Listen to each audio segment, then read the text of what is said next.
John Kavakis here with another edition of My Take. And today we're going to be taking a look at three brand new offerings from GLM. Now, let's talk about this first. Every maker has had its top-of-the-line offering. GM has Cadillac. Matter of fact, Cadillac has its own top-of-the-line. Historically, it's been called Fleetwood. Ford has Lincoln. Lincoln has Continental. They're all great names that evoke luxury and extravagance and exclusivity. They were something special, something to aspire to, the top-of-the-line, best of the best. Now, Chrysler came early to this game, and they picked what I believe to be the best luxury nameplate ever, Imperial. Just let the words roll off your lips. It reeks with class, status. It is impressive. It is extravagant. It is luxurious. It's expansive. All things that describe what would be a top-of-the-line luxury car, in particular in the period that we're talking about. Now, this nameplate first appeared in 1926. Chrysler came early to the game. But you know, there's been some hesitation here. Sometimes it's been just a nameplate.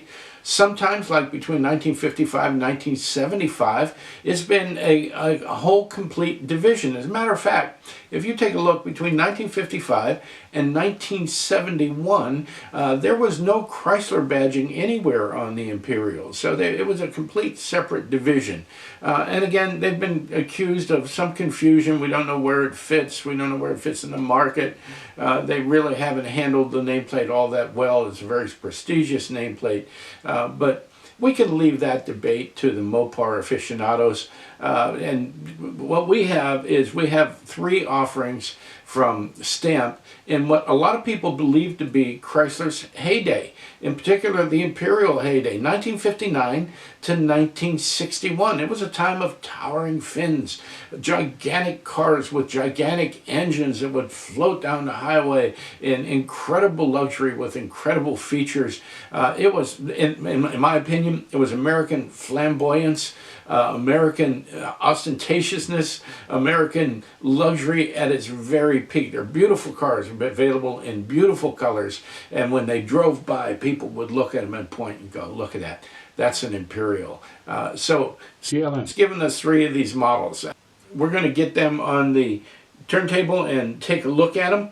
But what we have here is a 1959 Imperial Crown convertible.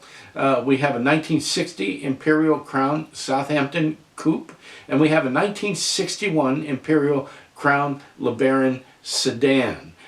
So we've got the full range covered here, and we're going to take a look at them one at a time. And the first one we'll take a look at will be this 1959 Crown convertible in Normandy blue. Now, this car also comes in a really stunning black with a red interior combination, and it's a beautiful car. You know, it just does a fantastic job. The grille, the headlights, the lensing are absolutely fabulous. The taillights, I love those taillights, and this is something that just stood. I remember as a kid looking at these taillights and going, wow, I want that. You know, the toilet seat, spare tire cover on the trunk, the rear end is just beautiful. The wheels are well replicated. White walls might be a little bit wide, but maybe not too.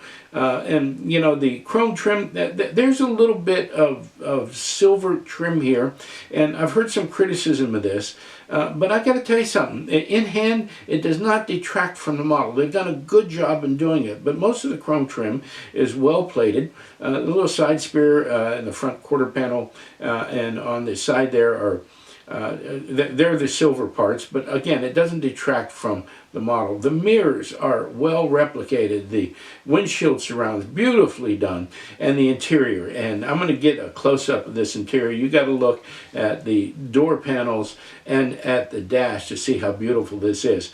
It's a beautiful model, and I think they've done a great job. The next one is the 1960 Crown Southampton in cedar green metallic. Again, it's a beautiful, the finish on these things is absolutely incredible. I'm going to try and spotlight it a little bit so you get a chance to take a look at it. But they've done another really good job on the finish and the grille. The grille and the badging up front The badging, the Imperial logo on just to the right of the grill is absolutely incredible. The grill's a work of art. The taillights, again, now they've changed the design for 1960, but they are equally impressive, equally fascinating. That back end is a beautiful rendition of what the car looks like. The windshield surrounds are to scale.